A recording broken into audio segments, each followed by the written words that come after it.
There are legends in country music.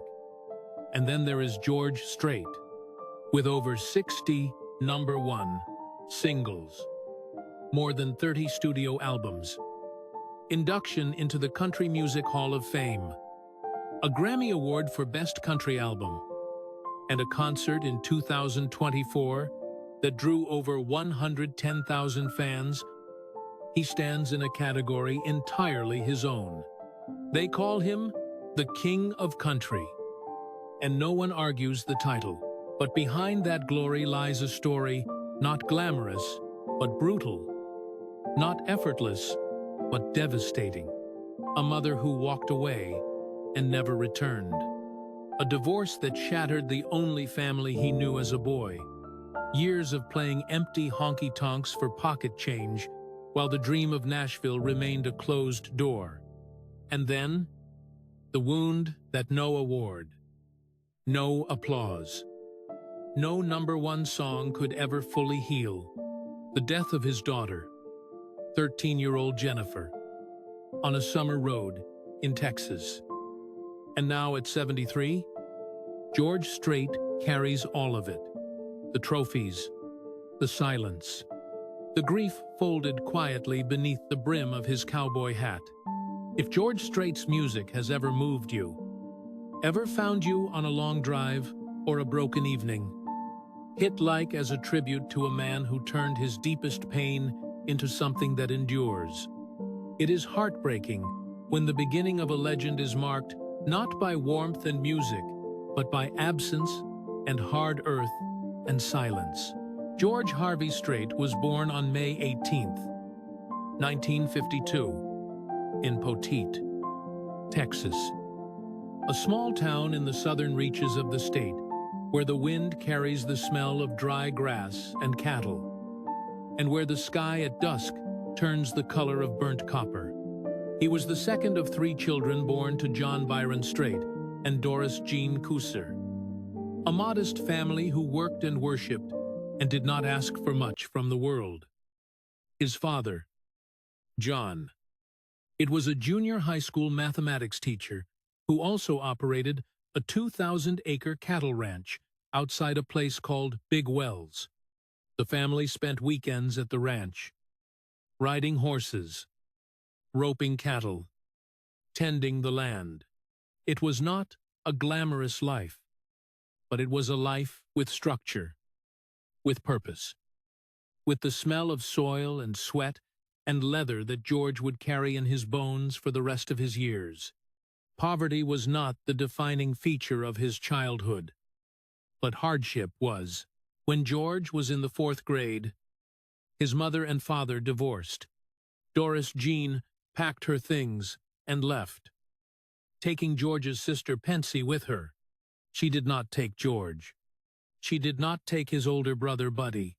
The 2 boys were left behind in Pearsall, raised by their father alone. There were no dramatic scenes described, no shouted words preserved in memory, just the absence itself, ordinary and permanent, settling into the walls of a house that would never again feel entirely whole. George did not speak much about this loss in the years that followed. He was not a man who spoke much about anything private, but the shape of that absence formed something in him. A quietness, a stillness under pressure, a way of carrying pain without displaying it. He grew up learning to rope and ride at an age when other boys were playing baseball. He and Buddy worked the ranch with their father, rising early, doing what needed to be done. His father did not even own a record player. When John Strait listened to the radio, it was for cattle prices and weather reports. Music was not a language spoken in that house. Not yet. But something was already waiting in George. Patient and quiet, like a song that had not yet found its words.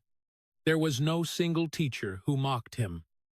No crowd that laughed at his voice. What wounded George Strait was subtler and longer lasting.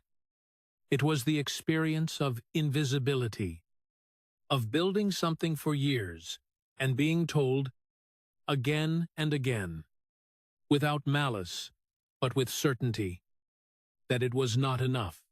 Nashville had no interest in what he was offering. He traveled to Music City more than once, armed with his ace-in-the-hole band recordings, his Texas honky-tonk sound, his reverence for George Jones and Merle Haggard and Bob Wills. The label executives listened politely and declined. The sound was too traditional. They said the market had moved on. He would later admit, "I felt like I was spinning my wheels. I didn't want to be 42 years old and still playing the bars and honky-tonks." There was a moment, sometime around 1979, when he came close to walking away entirely. He had a job offer from a ranch equipment company in Uvalde, Texas. A real job, a life that made sense. He was going to take it. He had almost convinced himself that the dream was over. It was Norma who stopped him. His wife, his high school sweetheart, the girl he had eloped with in Mexico in December of 1971 when they were barely more than teenagers. She looked at him and told him to try one more time. Just once more. Those words became scripture. From that day forward, George Strait would not be a man who gave up. It is haunting to think how wide the gap was between the legend he would become and the reality of what those years actually felt like. After his honorable discharge from the Army in 1975, he returned to Texas and enrolled at Southwest Texas State University in San Marcos to finish his agriculture degree. During the day, he studied. In the evenings and on weekends, he played honky-tonks and bars across Central and South Texas with the ace-in-the-hole band. Nights blurred into mornings. The truck smelled of cigarette smoke and old leather. The money was thin enough that managing a cattle ranch by day was not a sideline but a necessity. His fingers knew the feel of fence wire and saddle leather long before they knew the feel of a stage microphone. He drove to Nashville and drove home again. He sent tapes. He made calls. He was told, in the polite language of the music industry, that he did not fit. Then came a night in a Texas club when a man named Irv Woolsey was in the audience. Woolsey was a club owner and a former executive at MCA Records. He heard something in the young man on the stage that Nashville had somehow missed. He heard it in the voice, in the ease, in the way George Strait held a song without strangling it. Woolsey became his manager. In 1981, MCA signed George Strait to a recording contract. Before that door opened fully, there were still the lean years in force. There was the near surrender in Uvalde. There was the quiet desperation of a man in his late 20s with a wife and a young daughter, playing the same circuit of Texas bars, managing cattle by day, wondering whether the dream was simply a beautiful delusion. Cheap meals stretched across long weeks. Pride was something you wore quietly and did not discuss. He told Norma once that he was beginning to think he was not good enough, that maybe the ranching life was what he was actually meant for, had she agreed with him. The story might have ended in silence, and the world would never have known the name. But she did not agree, and he tried one more time. In 1981, the single Unwound reached the top 10 on the Billboard country charts, and George Strait was named New Male Artist of the Year. In 1982, Foolhardy Memory went to number 1. The flood that followed was almost impossible to keep pace with. 11 consecutive number 1 singles between 1985 and 1990. Oceanfront Property in 1987 became the first country album in history to debut at number 1 on the country album charts. CMA, Male Vocalist of the Year. CMA Entertainer of the Year. Then again. And again, the honky-tonk preacher from Pearsall had become the undisputed king of a genre. Yet the price was steep. The road was never-ending. His schedule was relentless. His body moved through the motions of fame, while something quieter inside him was preparing for the worst thing that could happen to a father. It is often said that success is its own kind of armor, that when a man has achieved enough, the world can no longer truly harm him. But for George Strait, the summer of 1986 proved that no amount of success, no wall of gold records, no stadium full of cheering voices, can stand between a parent and the loss of a child. On June 25, 1986, his daughter Jenifer Strait was riding as a passenger in a Ford Mustang near San Marcos, Texas. She was 13 years old. The driver took a turn at excessive speed. The car did not negotiate the curve. It flipped onto its passenger side. Jenifer, who was not wearing a seatbelt, was partially ejected from the vehicle. She was the only one of the 4 occupants who did not survive. George Strait was at the height of his fame. That same year, he accepted the CMA Male Vocalist of the Year award for the 2nd consecutive year. He accepted it in Jenifer's memory. He stood at that microphone and found words. Because there was nothing else to do, he stopped giving interviews entirely. For years, he would not discuss Jenifer's death with journalists or interviewers or anyone outside his closest circle. He and Norma drew close around their grief and their surviving son, young George Jr., known to the family as Bubba, who had been born in 1981. They did not perform their pain for the public. They carried it the way his father had taught him to carry difficult things quietly. Upright, without display, he confessed. In a rare moment of openness years later, some people carry pain like a badge. I carry it quietly, because it belongs to her, not to me. He thought the loss of Jenifer might be the final blow, but life had not finished with him. He did not collapse into the kind of public grief that becomes its own spectacle. He simply kept moving, the way men of the land learn to do when the season turns against them. In 1987, he and Norma founded the Jenifer Strait Memorial Foundation, a nonprofit dedicated to raising funds for children's charities in the San Antonio area. It was not a grand gesture meant for headlines. It was a father building something with his hands in the wreckage, because building was the only thing left to do when everything else had been taken away. The loss of Jenifer echoed into the decades that followed. Every song about home, every lyric about heaven, every quiet evening on the ranch carried her presence like a watermark pressed into the paper. She never left. She simply moved to the part of him that the cameras could not reach.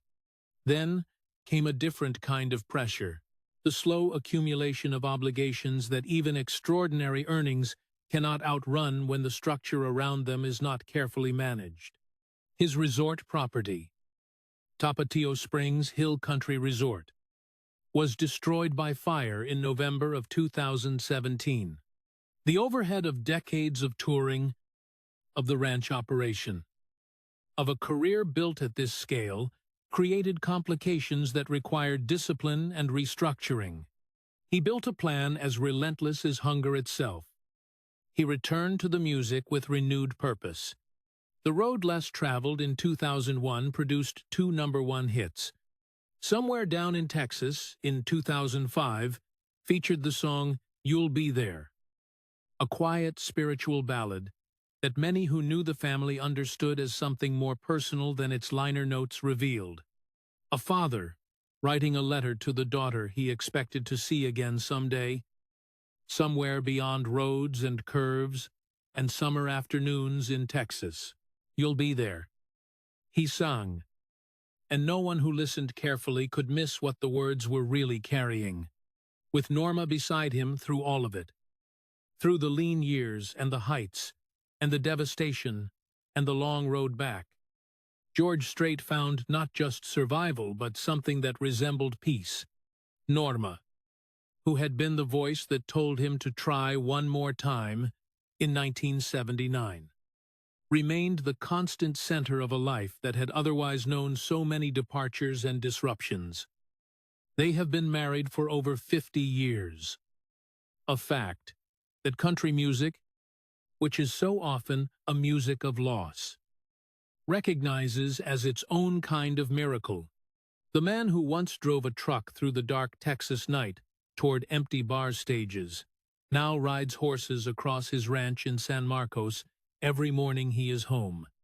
He raises cattle. He competes in team roping events.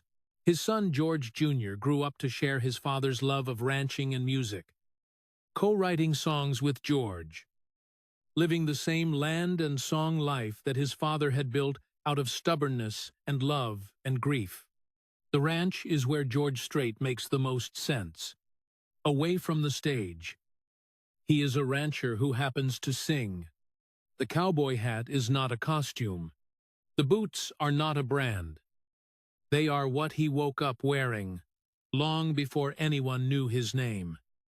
And they are what he will wear when the music is finally done. Now, at 73, George Strait stands as something that country music rarely produces, a man whose fame never separated him from the ground beneath his feet. His estimated net worth is in the range of $300 million. His concert in 2024 drew over 110,000 fans to a single event, breaking records held for decades. In 2006, he was inducted into the Country Music Hall of Fame. In 2009, he won the Grammy Award for Best Country Album. In 2024, he received the CMA Willie Nelson Lifetime Achievement Award. In December of 2025, he was honored at the Kennedy Center for Lifetime Artistic Achievement. Yet what defines him is not what he owns. It is what he gives. The Jenifer Strait Memorial Foundation has raised funds for children's charities in the San Antonio area for nearly 4 decades. He sponsors the George Strait Team Roping Classic, the annual event he established with his father and his brother. He has mentored a generation of country artists, not through public declarations, but through the simple, enduring example of a career built on authenticity. He once said, quietly, in the way he says most things, applause fades, trophies gather dust, but what you build for others, and what you leave behind for the ones who needed you, these things endure. From a boy left behind in Pearsall when his mother walked away, to a young man playing honky-tonks for almost nothing, while Nashville kept closing its doors, to a father who buried his daughter and got back up and built a foundation in her name, because love requires action, even when the heart is broken. George Strait's life teaches us that the truest kind of strength is the kind that does not announce itself. He did not perform his grief. He did not sell his pain. He carried it the way his father taught him to carry all difficult things quietly, with both hands on the reins, eyes forward, moving through the dark toward whatever came next. If this story has touched your heart, leave a tribute below. Let him know that the music found you, that it mattered, that the long nights and the terrible mornings and the daughter who was only 13 were not carried in vain. And wherever life finds you tonight, may you be blessed with the kind of love that stays, the kind that says, try one more time, the kind that builds something in the rubble and calls it a foundation. And may you find, as George Strait found, that the songs you sing in the dark can become the light that others carry home.